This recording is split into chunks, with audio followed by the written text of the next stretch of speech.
এই যে লুটপাট তন্ত্রের যে মূল এরা যে পুরো রাষ্ট্রটাকে নিজেদের একদম পৈতৃক সম্পত্তিও মানুষ এভাবে লুট করে বিদেশে নিয়ে যায় না। অন্তত আপনি নিজের পৈতৃক সম্পত্তিও এভাবে নিজের দেশে রাখে, অন্তত পক্ষে বিদেশে নিয়ে যায় না।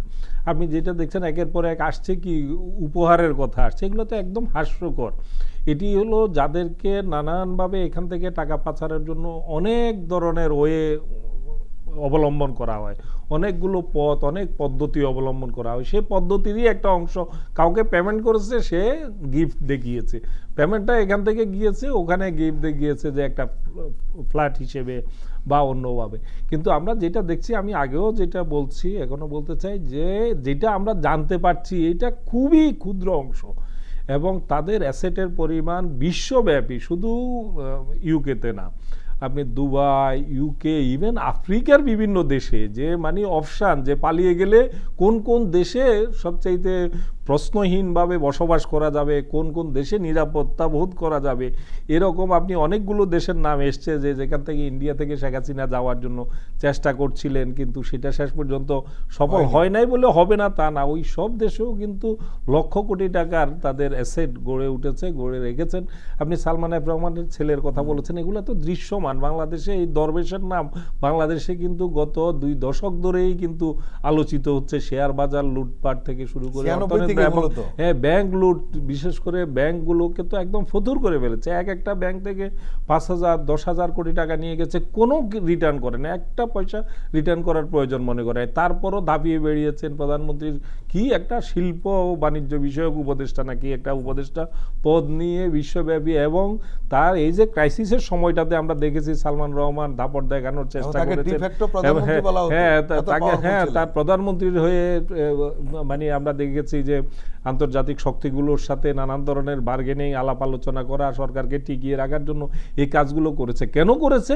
কারণ তাকে এই সুযোগগুলো দিয়ে দেওয়া হয়েছে। তার জন্য বাংলাদেশ ব্যাংকের আইন পরিবর্তন করা হয়েছে। আপনি চিন্তা করতে পারেন, একটা সেন্ট্রাল ব্যাংকের আইন পরিবর্তন হয় একটা ব্যক্তিকে সুবিধা দেওয়ার জন্য, একটা গ্রুপকে সুবিধা দেওয়ার জন্য, একটা রাষ্ট্রকে কোথায় নিয়ে গেলে পরে যে এটা ঘটতে পারে। এখান থেকে রিজার্ভ যে কেলেঙ্কারি, রিজার্ভের কেলেঙ্কারি এখনো এটা পর্যন্ত কিন্তু যে দেশে রিজার্ভের কেলেঙ্কারির সাথে গভর্নর জড়িত থাকে, আপনি বিশ্বাস করতে পারেন যে গভর্নর কার জন্য করেছে? এদের জন্যই করেছে। এই টাকাগুলো শেখ রেহানার টাকা পাচারের জন্য, জয়ের টাকার জন্য, এগুলোর জন্যই তো এই রিজার্ভের এই কেলেঙ্কারির ঘটনা ঘটেছে। যা আমরা দেখতে পাচ্ছি এটা কিন্তু খুবই ক্ষুদ্র অংশ। আমি বিশ্বাস করি যে এই মিডিয়াগুলো যেহেতু নেমেছে, এটা সহজে ছাড়বে বলে মনে হয় না, এবং তাকে আমার ধারণা যে সেখানকার যে ব্রিটেনের মতো জায়গায় এই বিষয়গুলোকে খুব সহজে ছেড়ে দিবে এমন না, এবং এটা অনেক দূর গড়াবে, এবং তার পদত্যাগ যদি ভালোই না করে, আমার ধারণা যে অনেক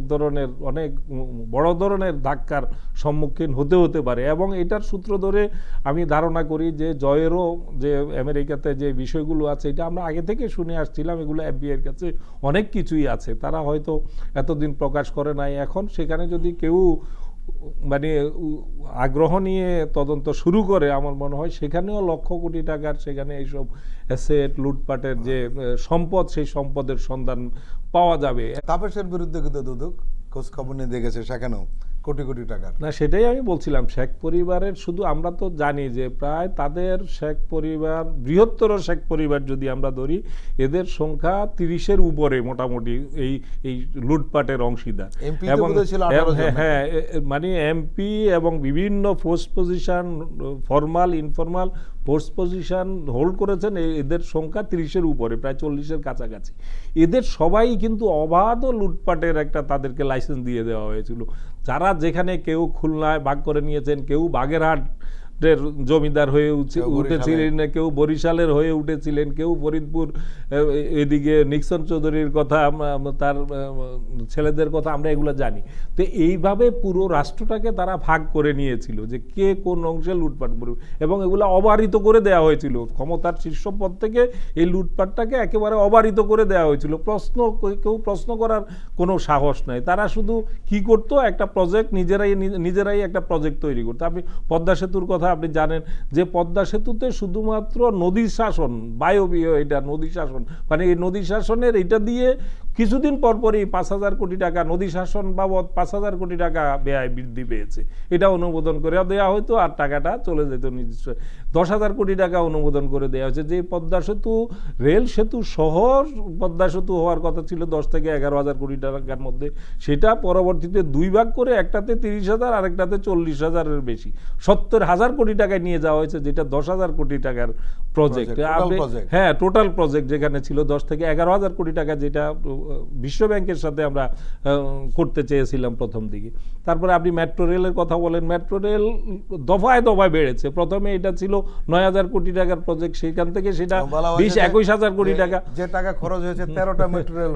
সেটাই, মেট্রো রেলের প্রথমে 9,000, সেখান থেকে 21,000 থেকে শুধু মতিঝিল থেকে কমলাপুর যেতে আরো 11,000 কোটি টাকা, 10-11,000 কোটি। ভাবা যায় আপনি এই সমস্ত টাকা যদি ওখানে ঢেলেও দেওয়া হয় তাও মনে হয় জায়গা হবে না, তো এইভাবে প্রত্যেকটা প্রজেক্টে আপনি এই যে বিমানবন্দরে যেটা করেছে, একটা পুরো নতুন একটা বিমানবন্দর যদি আপনি করেন, তাও একদম অত্যাধুনিক একটা নতুন বিমানবন্দরও যদি করেন, তাও 20-22,000 কোটি টাকা লাগে না। কিন্তু একটা টার্মিনাল, স্রেফ একটা টার্মিনাল ভবন করে সেখানে 22,000-23,000 কোটি টাকা, তারপরও শেষ মুহূর্তে আবারও বাড়িয়েছে। এই যে এক্সপ্রেসওয়েটা যেটা করা হচ্ছে, এই এক্সপ্রেসওয়েটা বলা হচ্ছে যে এটা মানে পাবলিক প্রাইভেট একটা পার্টনারশিপের, মানে অ্যাজ ইফ আপনি এটা নিয়ে মাথা কামানোর দরকার না, এটা প্রাইভেট করতেছে, কিন্তু তা না, এটার অন্তরালে আরেকটা লুটপাট। এখানে শুধুমাত্র এই যে জায়গাটা, এটার জায়গাটা বরাদ্দের জন্য ক্ষতিপূরণের নামে কয়েক দফায় হাজার কোটি টাকা সরকার থেকে বরাদ্দ করে লুটপাট করা হয়েছে। এভাবে আপনি যদি একটা একটা করে, আপনি জানেন যে টানেলের কি অবস্থা, চট্টগ্রামে টানেলের ক্ষেত্রে কি করা হয়েছে, সেখানে 7 স্টার হোটেল করা হয়েছে রানীকে রাখার জন্য, আর টানেলটা এখন প্রত্যেক মাসে মানে লক্ষ লক্ষ টাকা, কোটি কোটি টাকা মানে গচ্চা দিতে হচ্ছে অপ্রয়োজনে, শুধুমাত্র নাম ফাটানোর জন্য এবং চমক দেখানোর জন্য, লুটপাটের জন্য। তো এইভাবে তো পুরো রাষ্ট্রটাকে একটা মানে একদম ফতুর করে ফেলা হয়েছে। এই রাষ্ট্রটা অন্য কেউ যাতে এমন অবস্থায় চলে গেছে যে আমরা তো চলেই যাব, পালিয়ে যাব, যাতে এই রাষ্ট্রটা আর কেউ চালাইতে না পারে। একটা পর্যায়ে যে পালিয়ে যাবে এটা কিন্তু তারা জানতো, এ কারণেই সম্পদগুলো বিদেশে নিয়ে গেছে। আপনি দেখবেন এতে পরিকল্পনা করেই নিয়ে যাওয়া হয়েছে যে একটা সময় আমাদের পতন ঘটবে, আমাদেরকে পালিয়ে যেতে হবে, সেটার জন্যই সমস্ত সম্পদ ভিতরে নিয়ে গিয়ে এবং সেই পালিয়ে যাওয়ার পর যাতে এই রাষ্ট্রটা কেউ চালাইতে না পারে, এই জায়গাটাতে নিয়ে যাওয়া হয়েছে।